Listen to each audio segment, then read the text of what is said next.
गुरुदत्त यांच्या यशाच्या कारकिर्दीला दोन गोष्टी निर्णायक ठरल्या.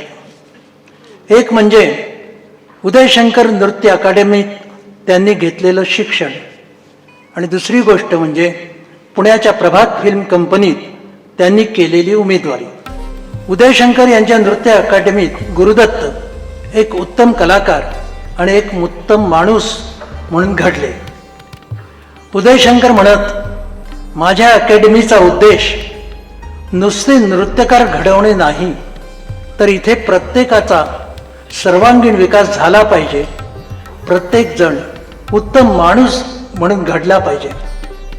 दुसरी महत्त्वाची गोष्ट ते सांगत, ती खरी विचार करण्यासारखी. पारंपरिक नृत्यात तुम्ही जरूर प्रवीण व्हा, परंतु आधुनिक विषयावर जर तुम्हाला नृत्य बसवायचं असेल तर कल्पनाशक्तीद्वारा तुम्ही त्या नृत्याचा आविष्कार करा. त्या ठिकाणी तुम्ही आपल्या परंपरेपासून पूर्ण स्वातंत्र्य घ्यायला हवं, असा त्यांचा विचार होता. आणि या विचारांच्या परंपरेतून स्वतंत्र होणं हा जो थॉट आहे, जे सिनेमासाठी लागतं, जसं आपण ज्याला म्हणतो बॉलिवूड म्हणतो वगैरे वगैरे, हे जे आहे ना, पारंपरिक नृत्यापासून वेगळं जाणं आणि स्वतःच्या कल्पनाशक्तीने नृत्य घडवणं, हा जो स्ट्रॉंग थॉट गुरुदत्त यांच्या मनामध्ये रुजला, तो नृत्य अकादमीमध्ये रुजला.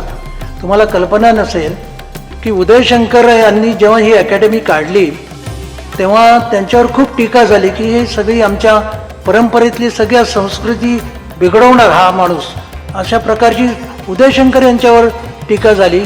परंतु ते आधुनिक नृत्य बसवण्यात एक्सपर्ट होते. आणि अशाच प्रकारचा थॉट, म्हणजे नुसतं आपण म्हणतो की नाही उदयशंकरकडे गुरुदत्त शिकले म्हणजे काय, तर परंपरेपासून वेगळं जाऊन आपण स्वतंत्र अशा संगीत रचना, स्वतंत्र अशा नृत्य रचना कराव्यात, ही कल्पनाशक्ती त्यांनी ताकदीने आपल्या चित्रपटातून वापरली. म्हणून त्यांच्या चित्रपटातली जी गाणी आहेत, त्यातल्या नृत्य रचना आहेत, त्या पाहण्यासारख्या आहेत, त्या पडद्यावर पाहण्यासारख्या आहेत. त्यासाठी ते भरपूर विचार करायचे, प्रत्येक प्रसंगाचा, प्रत्येक नृत्याचा. असा हा महत्त्वाचा दिग्दर्शक होता. प्रभात फिल्म कंपनीमध्ये ते नृत्य दिग्दर्शक म्हणून लागले आणि तसंच सहाय्यक दिग्दर्शकही होते. त्या ठिकाणी त्यांना सिनेमाच्या माध्यमाची खरी जाण निर्माण झाली. PL संतोषींच्या अंडर काम करताना त्यांना करमणुकीच्या अंगाचं काय करायचं, कसं चित्रपटात ते वापरायचं, हे ते शिकले. विश्राम बेडेकरांच्या लाखाराणीत आणि DD कश्यप यांच्या चांदमध्ये त्यांनी छोट्या भूमिकाही केल्या होत्या. लाखाराणीची गंमत अशी आहे की गुरुदत्तांना एका खांबाला बांधून मारतात. हे दृश्य गुरुदत्त यांच्या आईने पाहिलं आणि त्या ढसाढसा रडायलाच लागल्या की काय हे माझ्या गुरुदत्तचे हाल चालले. मोठा गमतीशीर प्रसंग एकदा गुरुदत्तच्या मातोश्रींनी सांगितलाय. त्यानंतर PL संतोषींच्या हम एकसाठी त्यांनी नृत्य दिग्दर्शन केलं आणि सहाय्यकही केलं. ही सर्व शिदोरी त्यांना, अनुभवाची ही शिदोरी त्यांना आयुष्यभर पुरली आणि यातूनच त्यांचं मोठी कारकीर्द घडली. भारतीय सिनेमाचा प्रेक्षक गाणी आणि नृत्य यांना वेगळे घटक मानत नाही. त्यामुळे गाणी आणि नृत्य हे आपल्या सिनेमाच्या कथनशैलीचे महत्त्वपूर्ण घटक बनले आहेत. यामुळे कोणत्याही दिग्दर्शकाला या ठिकाणी यशस्वी होण्यासाठी गाणी आणि नृत्य सादर करण्याचं कौशल्य हस्तगत करावं लागतं. आणि हे सत्य गुरुदत्त जाणून होते. म्हणून गाण्यांच्या प्रसंगांवर आणि त्याच्या सादरीकरणावर ते खूप विचार करीत. आणि या साऱ्या विचारातून त्यांनी काही महत्त्वाचे निर्णय स्वतःसाठी घेतले होते. ते असे: गाणी पटकथेची एकरूप असली पाहिजेत, ती उपरी वाटता कामा नये. गाणं जर विचारपूर्वक वापरलं तर ते एका दृश्याची गरज पूर्ण करतं. त्यांना माहीत होतं की कितीतरी रोमॅन्टिक भावना या संवादातून व्यक्त होऊ शकत नाहीत, त्या संगीतातून आणि गीतातून व्यक्त करता येतात. जे संवादातून सांगितलं गेलं आहे त्याची पुनरावृत्ती गाण्यात होता कामा नये, याचाही ते विचार करायचे. कल्पनारम्य सेट्स त्याच्याऐवजी गाण्यांच्या चित्रणासाठी त्यांनी वास्तवपूर्ण अशा पार्श्वभूमी वापरली.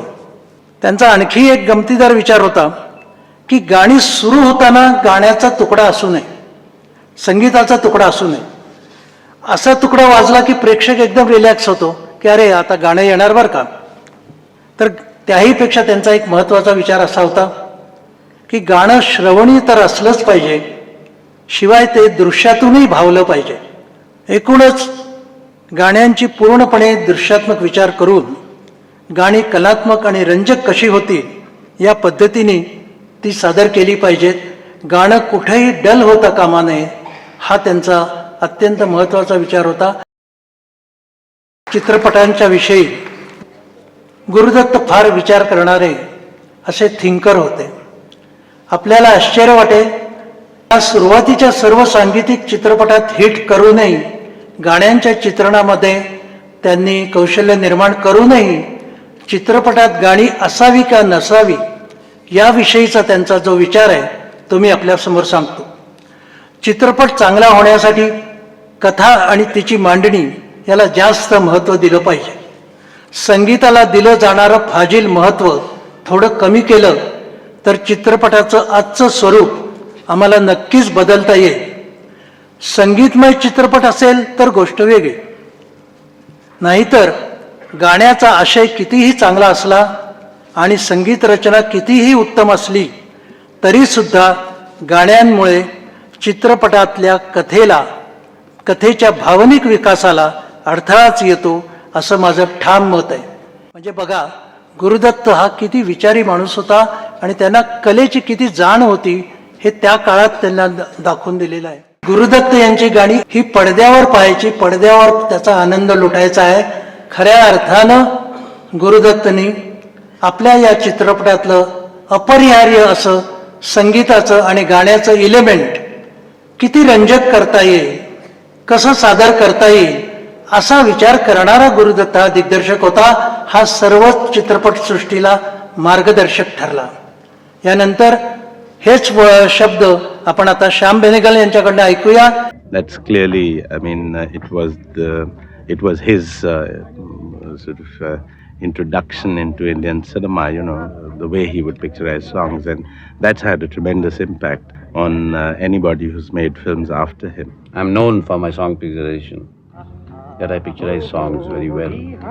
Actually, it's Gurudutt and his skill that I learned. Devanand, he tells me, he says, Raj, what am I doing in this song? I said, the song is doing everything.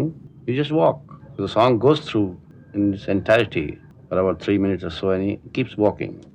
So after a few shots, he says, you want me to walk a mile or two or something? What am I doing in this song? I said, you're walking. You're not going to sing. I said, okay, you're the boss. He had the habit of always using his hands, you know, somewhere. I said, you don't move your hands. He said, I can't sing. I can't move my hands. I'm supposed to walk. I said, that's it.